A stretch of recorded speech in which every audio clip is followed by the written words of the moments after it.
دیا گیا، جس کا نتیجہ یہ نکلا کہ 2013 کے انتخابات میں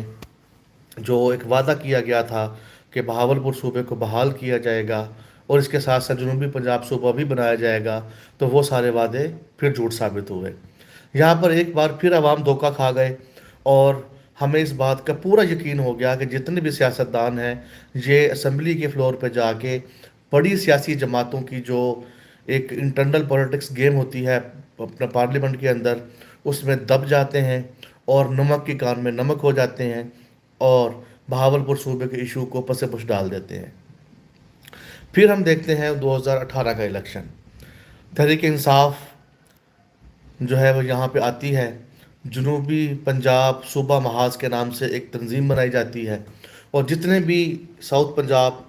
ملتان، ڈیرہ غازی خان، بہاولپور ڈویژن کے بڑے خانوادے، ان سب کو اس کے اندر شامل کیا جاتا ہے، اور یہ کہا جاتا ہے جی کہ ہم جنوبی پنجاب صوبہ بنائیں گے، اور بہاولپور صوبے کی کہیں کوئی بات نہیں کی گئی۔ چلیں سادہ لو عوام پھر ان کے چکر میں آ گئی، 2018 کا الیکشن ہوا،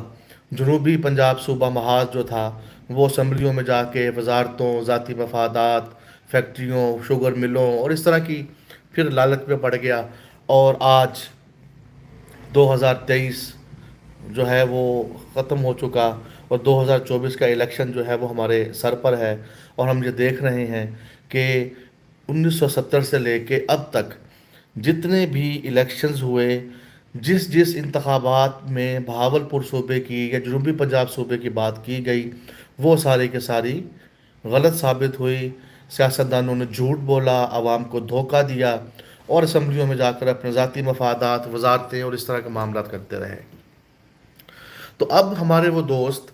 جن کو یہ چاہیے تھا کہ وہ ماضی سے سبق سیکھتے کہ بھائی الیکشن کے نام پہ ہم عوام استعمال بھی ہوتے ہیں اور ہماری ان تحریکوں کو بیچا بھی جاتا ہے،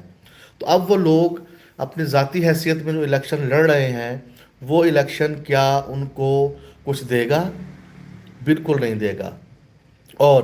ہمارے ہاں جس طرح بڑی سیاسی جماعتوں کی مناپلی ہے، اس کے اندر چھوٹے گروپ یا انڈیویجولی کیپیسٹی میں الیکشن لڑنے والے جو لوگ ہیں، وہ اپنی اہمیت کو، اپنی بات کو کسی طرح بھی اسمبلی کے فلور پر نہیں پہنچا سکتے۔ اگر پہنچاتے بھی ہیں، جس طرح ڈاکٹر وسیم نے یا طارق بشیر چیمہ نے کبھی اسمبلی کے فلور پہ بہاولپور صوبے کی بات کی، لیکن وہ بات بھی صرف نمبر سکورنگ کی حد تک رہی، اس پہ کوئی عملی پیش رفت جو ہے وہ نہ ہو سکی۔ تو اس سارے پس منظر میں، اس ساری داستان کو سنانے میں، میں آپ لوگوں کو یہ بتانا چاہتا ہوں کہ ہمارے وہ دوست جو صوبہ بحالی کی تحریک کے پلیٹ فارم کو استعمال کر رہے ہیں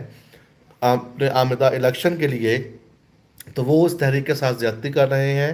وہ صرف اپنی ذاتی حیثیت میں اسمبلی میں جانا چاہتے ہیں۔ اگر وہ اسمبلی میں چلے بھی جاتے ہیں تو وہاں جا کے ان کی آواز کیا اتنی مؤثر ہوگی کہ وہ بہاولپور صوبے کے لیے 300 350 لوگوں میں ایک آواز جو ہے وہ اٹھے، اور پھر وہ نہ اس کو کوئی سنے، اور اگر اس پہ کوئی قرارداد وہ جمع بھی کروائیں تو 6 مہینے، ایک سال جو ہے وہ ان کو اس کی باری ہی نہ ملے۔ تو یہ سارے سوال ہیں میرے ان لوگوں سے جو الیکشن بھی لڑ رہے ہیں، اور میرا ان کو یہ مشورہ بھی ہے کہ آپ الیکشن لڑنے کی بجائے صرف یک نکاتی ایجنڈے پر تحریک چلائیں کہ جس ایگزیکٹو آرڈر کے تھرو یحییٰ خان نے ہمارے صوبے کو بحال نہیں کیا تھا 1 یونٹ سے الگ ہونے کے بعد، اسی طرح ایک ایگزیکٹو آرڈر کے تھرو ہمارے صوبے کو بحال کیا جائے، بہاولپور صوبہ بحال کیا جائے، اور یہاں کے لوگوں کو ان کا جو حق ہے وہ دیا جائے۔